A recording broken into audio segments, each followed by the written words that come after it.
गुरुजी, धर्म संसद का आयोजन किया जा रहा है एक ऐसे वक्त में जब जिन्ना का मसला छिड़ा हुआ है, हिंदुत्व को लेकर तरह तरह की बातें की जा रही हैं, बोको हराम और आईएसआईएस से उसकी तुलना की जा रही है।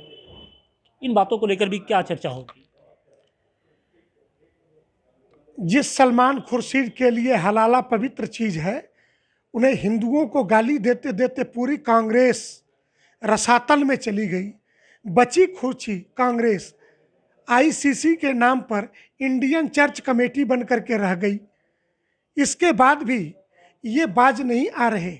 संस्कृति संसद है तो भारत के संस्कृति के नायक पक्ष और खलनायक पक्ष, अर्थात इस सांस्कृतिक पुनर्जागरण के पक्ष और इसको जिन लोगों ने रोका इस पक्ष पे, दोनों पर चर्चा होगी।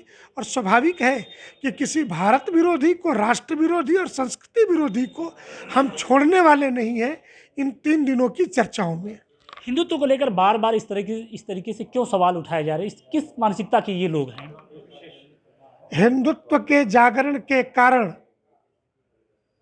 ये सड़कों पर भीख मांगने की स्थिति में आ गए।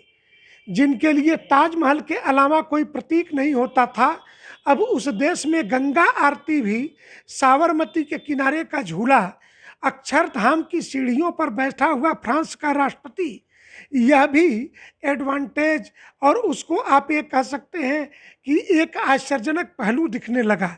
राष्ट्राध्यक्षों की बैठकें मंदिरों की सीढ़ियों पर होने लगी तो स्वाभाविक है ये बात उन भारत विरोधियों को पीड़ा पहुंचाएगी जिनके लिए महाराणा प्रताप कुछ नहीं है और अकबर इनके बाप दादे लगते हैं, जिनके लिए दिल्ली की सड़कों के नाम बाबर रोड से घुस करके औरंगजेब रोड के रास्ते हुमायूं रोड होते हुए अकबर रोड निकल जाइए कांग्रेस के मुख्यालय में, जिनके लिए ये चीज़ें स्वाभिमान लगती हैं, लेकिन इस देश में राम जिनके लिए काल्पनिक लगते हो, कृष्ण जिनके लिए त्याज्य लगते हो, स्वाभाविक है कि हिंदुत्व और संस्कृति का पुनर्जागरण उनको कष्ट पहुंचाए।